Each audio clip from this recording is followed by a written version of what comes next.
Hi friends, நான் ஜனனி. நம்ம சேனலில் நிறைய ஹேர் கேர் வீடியோஸ் போட்டிருக்கோம். எஸ்பெஷலி பார்த்திங்கன்னா லோ போரோசிட்டிக்கான ஹேர் கேர் என்ன பண்ணணும், என்ன பண்ணக்கூடாது. ரீசெண்டாக கூட low porosity hair care routine share பண்ணியிருந்தேன். இன்றைக்கி வந்து பார்த்திங்கன்னா லோ போரோசிட்டி ஹேருக்கு சூட்டபிளான ஒரு ஹேர் மாஸ்க் தான் பார்க்க போகிறோம்.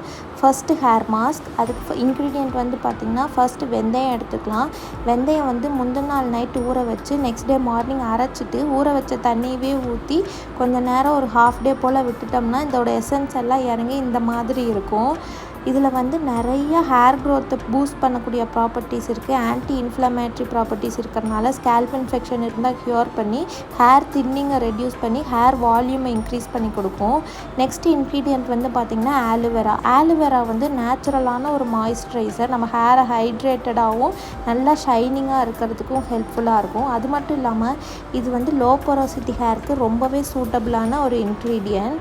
இதில் ஆன்டி ஆக்சிடென்ட்ஸ் அதிகமாக இருக்கிறதுனால நம்ம ஹேர் க்ரோத்தை மெயின்டைன் பண்ணி ஹேர் லாஸை ப்ரிவென்ட் பண்ணுறது மட்டும் இல்லாமல் ஷைனிங்காகவும் சாஃப்ட் அண்ட் சில்கியாக வச்சுக்கிறதுக்கும் ஹெல்ப்ஃபுல்லாக இருக்கும். இந்த அளவுக்கு வந்து ஆலுவேரா ஜெல் எடுத்துகிட்டு இதில் இருக்கக்கூடிய அந்த எல்லோ கலர் லிக்விட், அதாவது ஆலோயின் அப்படின்னு சொல்கிற லிக்விட் வந்து ட்ரைன் ஆகிற வரைக்கும் கொஞ்சம் நேரம் வாட்டரில் போட்டு ரெஸ்ட் பண்ணிவிட்டு அதுக்குள்ளே இருக்கக்கூடிய ஜெல்லை மட்டும் நான் இந்த மாதிரி ரிமூவ் பண்ணி எடுத்துக்கிறேன். வெந்தயம் வந்து நீங்கள் இந்த மாதிரியும் யூஸ் பண்ணலாம். அப்படி இல்லை இன்ஸ்டண்ட்டாக யூஸ் பண்ணணும் அப்படின்னு நினச்சிங்கன்னா வெந்தயத்தை வந்து பவுடராக வாங்கி யூஸ் பண்ணிக்கோங்க. இப்போ நான் எடுத்து வச்சுருக்க ஆலுவேரா ஜெல்லை வந்து மிக்ஸி ஜாரில் சேர்த்தி கொஞ்சம் நல்ல ஃபைனான ஜெல்லாக அரைச்சிக்க போகிறேன். அரைச்சதுக்கப்புறம் வந்து என்கிட்ட வடிகட்டி தான் இருக்குது. உங்கள்கிட்ட மஸ்லின் கிளாத் இருந்தால் அதை வச்சு வடிகட்டிக்கலாம். அப்படி வடிகட்டும் போது கொஞ்சம் ஃபைனான பேஸ்ட்டாக வரும். பட் என்கிட்ட இந்த மாதிரி ஸ்ட்ரெயினர் இருக்கிறதுனால அதை யூஸ் பண்ணி வடிகட்டிக்கிறேன். கூடவே வந்து அரைச்சி வச்சு ஊற வச்ச வெந்தயத்தையும் சேர்த்து வடிகட்டிக்கிறேன். இப்படி வடிகட்டும் போது இதில் இருக்கக்கூடிய ஜெல் தனியாக பிரிஞ்சிடும். ரிமைனிங் இருக்கிறது வந்து பார்த்திங்கன்னா இந்த மாதிரி திப்பியாக இருக்கிறதுனால அதை நம்ம ஹேரில் அப்ளை பண்ண முடியாது. ஸோ மிக்ஸி ஜாரில் போட்டு இந்த மாதிரி க்ரீம் கன்சிஸ்டன்சிக்கு நல்லா அரைச்சி எடுத்துக்கிறேன் ஆலுவேரா ஜெல்லையும் இந்த ஃபெனோக்ரீக்கையும். இப்போ இந்த ஆலுவேரா ஜெல், ஃபெனோக்ரீக் ஜெல் இது ரெண்டையும் நல்லா வடித்து எடுத்ததுக்கப்புறம் பார்க்கவே நல்ல லிக்விட் கன்சிஸ்டன்சியாக க்ரீமியாக ஜெல்லியாட்டம் இருக்கும். இது வந்து நம்ம ஹேருக்கு அப்ளை பண்ணுறது ரொம்பவே ஈஸியாக இருக்கும். அது மட்டும் இல்லாமல் லோ போரோசிட்டி ஹேருக்கு ரொம்பவே சூட்டபிளான ஒன்று. ஏன்னு பார்த்திங்கன்னா இந்த மாதிரி லிக்விட் கன்சிஸ்டன்சியில் இருக்கிற ஹேர் மாஸ்க் தான் வந்து லோ போரோசிட்டி ஹேருக்கு சூட்டபிளாக இருக்கும். இதை அப்ளை பண்ணுறதுக்கு முன்னாடி வந்து பார்த்திங்கன்னா வார்மான ஆயிலை வந்து ஹீட் பண்ணிவிட்டு ஹேரில் நல்லா அப்ளை பண்ணிக்கோங்க. வார்மான ஆயில் ஹீட் பண்ணி அப்ளை பண்ணுறதுனால கியூட்டிக்கிள்ஸ் நல்லா ஓப்பன் ஆகி நம்ம என்ன ஹேர் மாஸ்க் அப்ளை பண்ணாலும் அது நல்லா பெனிட்ரேட் ஆகிறதுனால இந்த ஹேர் மாஸ்கில் இருக்கக்கூடிய பெனிஃபிட்ஸ் எல்லாமே நம்ம ஹேருக்கு கிடைக்கும். இதனால் ஹேர் க்ரோத்தையும் நல்லா ப்ரமோட் பண்ணி கொடுக்கும்.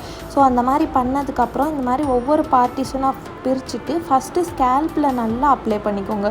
இது நல்ல ஒரு லிக்விட் கன்சிஸ்டன்சியில் இருக்கிறதுனால ஈஸியாக வந்துட்டு நம்ம ஸ்கேல்பில் அப்சர்வ் ஆகி ஒவ்வொரு ஹேர்லேயும் வந்து நல்லா அதோட பெனிஃபிட்ஸ்லாம் இறங்கி இருக்கும். அதுக்கப்புறமா வந்து பார்த்திங்கன்னா ஹேரோட லென்த்லேயும் அப்ளை பண்ணிக்கலாம். நல்லா கான்சன்ட்ரேட் பண்ணி ஹேரோட லென்த்லேயும் அப்ளை பண்ணிக்கோங்க. நம்ம ஏன் வந்து இப்போ நிறையா பேருக்கு யோசனை வரும், என்னடா ஃபெனோக்ரீக்கில் வந்து பார்த்திங்கன்னா சிலருக்கு வந்து ஹேர் ஃபெனோக்ரீக் யூஸ் பண்ணுறதுனால ட்ரை ஆகும். அதுக்காகத்தான் நம்ம வந்து ஆலுவேரா ஜெல்லும் கூட சேர்க்குறோம். ஏன் ஆலுவேரா ஜெல் சேர்க்குறோம் அப்படின்னா அது நம்ம ஹேரை நல்லா ஹைட்ரேட்டடாகவும் நேச்சுரலான மாய்ஸ்டர் கொடுக்கறதுக்கு ஹெல்ப் பண்ணும். ஹேரை ட்ரை ஆக விடாது. ஸோ நல்லா எண்டு வரைக்கும் கான்சன்ட்ரேட் பண்ணி அப்ளை பண்ணிக்கோங்க. எண்ட்ஸில் அப்ளை பண்ணுறதுனால ஸ்ப்ளிட் எண்ட்ஸ் இருந்தாலும் உங்களுக்கு க்யூர் பண்ணி கொடுக்கும். இது ரொம்ப லிக்விடாக இருக்கிறதுனால ஈஸியாக வந்து ஹேரில் அப்சர்வ் ஆகிக்கும். அதனால வந்து நீங்கள் வரி பண்ணிக்க தேவையில்லை. ஃபஸ்ட்டு ஒரு சைடு நல்லா அப்ளை பண்ணதுக்கப்புறம் நெக்ஸ்ட்டு சைடும் வந்து இதே மாதிரி நான் அப்ளை பண்ணிக்கிறேன். ஹேர் ஃபுல்லாக ஹேர் லென்த் வரைக்கும் நல்லா அப்ளை பண்ணிக்கலாம். அப்ளை பண்ணிவிட்டு ஒரு 2-3 மினிட்ஸ்க்கு நல்லா ஒரு குட்டி மசாஜ் கொடுத்துக்கோங்க. மசாஜ் கொடுக்கறதுனால வந்து பார்த்திங்கன்னா நல்லா அந்த மாஸ்க்கு உள்ளே கொஞ்சம் அப்சர்வ் ஆகிறதுக்கு சான்சஸ் இருக்குது. ஸோ நல்லா நான் அப்ளை பண்ணதுக்கப்புறம் வந்து பார்த்திங்கன்னா ஒரு பன் போட்டு ஒரு 10 to 15 மினிட்ஸு, இது உங்களுக்கு சைனஸ் ப்ராப்ளம் அந்த மாதிரி இருக்குது அப்படின்னா ஒரு 10 மினிட்ஸ் விட்டுட்டு நீங்கள் ஹேரை வாஷ் பண்ணிக்கலாம். நேச்சுரலான ஷாம்பூ இல்லாட்டி ஹோம்மேட் ஷாம்பூ யூஸ் பண்ணி. அதுக்கப்புறமா இந்த மாதிரி ட்ரை பண்ணுறதுக்காக நீங்கள் வந்து முடியை துண்டு வச்சு தட்டக்கூடாது. இந்த மாதிரி கொஞ்சம் கொஞ்சமாக ஒத்தி தான் வந்துட்டு அதோட ஈரத்தை வந்து நம்ம எடுக்கணும். இப்படி நம்ம வந்து ரொம்ப ஃபோர்ஸாக தட்டினோம் அப்படின்னா வந்து ஹேர் பாதியிலே உடையிறதுக்கு சான்சஸ் இருக்குது. ஸோ இந்த மாதிரி ஒத்தி ஒத்தி ஹேரை வந்து ட்ரை பண்ணிக்கோங்க. ஹேரை ட்ரை பண்ணதுக்கப்புறம் லோ போரோசிட்டி ஹேர் இருக்கவங்க வந்து கண்டிப்பாக ஏதோ ஒரு ஹேருக்கு ஆயில் லைக் ஆல்மண்ட் ஆயிலாக இருக்கட்டும், ஆலிவ் ஆயில், அந்த மாதிரி லைட் வெயிட்டான ஆயில் வந்து ஹேருக்கு அப்ளை பண்ணணும். அதுக்கு முன்னாடி வெயிலில் வந்து ஹேரை வந்து காய வைக்கக்கூடாது. வெயிலில் காய வச்சோம் அப்படின்னா வந்து ரொம்ப ஹேர் ட்ரை ஆயிரும். அதுக்கு பதிலாக வந்து ஃபேன் காற்றுலையோ இந்த மாதிரி நேச்சுரலான ஏரில் வந்து நீங்கள் காய வச்சுக்கலாம் ஹேரை. நல்லா ஹேரை காஞ்சதுக்கப்புறமா ஓரளவுக்கு ஈரமாக இருக்கும்போது வந்து நான் ஆல்மண்ட் ஆயில் ஒரு 2 to 3 ட்ராப்ஸ் எடுத்து நல்லா கையில் ரப் பண்ணிவிட்டு 2 பக்கமுமே நான் அப்ளை பண்ணிக்கிறேன். இந்த மாதிரி நம்ம அப்ளை பண்ணும்போது ஹாஃப் ட்ரையாக இருக்கிறதுனால க்யூட்டிக்கல்ஸ் ஓப்பனாக இருக்கும். அப்போ நம்ம அப்ளை பண்ணக்கூடிய ஆயிலோட பெனிஃபிட் வந்து உள்ள ஹேரில் இறங்கி நல்லா ஹேர் நேச்சுரலான ஒரு மாய்ஸ்சர் கிடைக்கிறதுக்கு ஹெல்ப்ஃபுல்லாக இருக்கும்.